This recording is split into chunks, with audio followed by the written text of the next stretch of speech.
আপনার মাধ্যমে আমার পীরগঞ্জ রংপুর ৬ শহীদ আবু সাঈদের রক্তস্নাত জমিন, পীরগঞ্জের সকল মানুষকে, ভোটারদেরকে আমি আন্তরিক ধন্যবাদ জানাচ্ছি, যাদের অক্লান্ত পরিশ্রমে এই মহান সংসদে কথা বলার সুযোগ হচ্ছে। মাননীয় স্পিকার,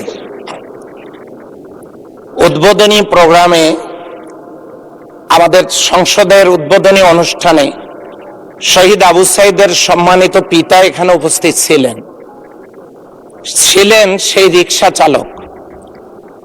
দুঃখজনক হলেও সত্য, মাননীয় প্রধানমন্ত্রী সহ স্পিকার সহ যারা এখানে বক্তব্য দিয়েছেন, তাদের নামটা তারা উচ্চারণ করলে তারা সম্মানিত হতেন, কিন্তু আমরা কেউই তাদেরকে সেই সম্মানটুকু দিতে পারিনি। মাননীয় স্পিকার, আমি কয়েকবার হাত তুলেছিলাম কথা বলার জন্য, কিন্তু শহীদ আবু সাঈদের সেই পীরগঞ্জ থেকে এসেছি তো মনে হচ্ছে বৈষম্য আমার ক্ষেত্রেও প্রযোজ্য হয়েছে।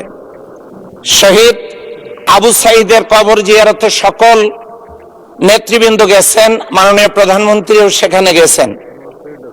আমার খুবই ভালো লাগছে মাননীয় প্রধানমন্ত্রী সামনে আমি বসা, কিন্তু সেই নির্বাচনী এলাকা আমার শহীদ আবু সাঈদের নির্বাচনী ওই।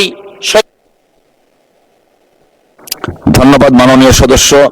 ময়মনসিংহ ৬ আসন থেকে নির্বাচিত জনাব মোহাম্মদ কামরুল হাসান। আসসালামু আলাইকুম।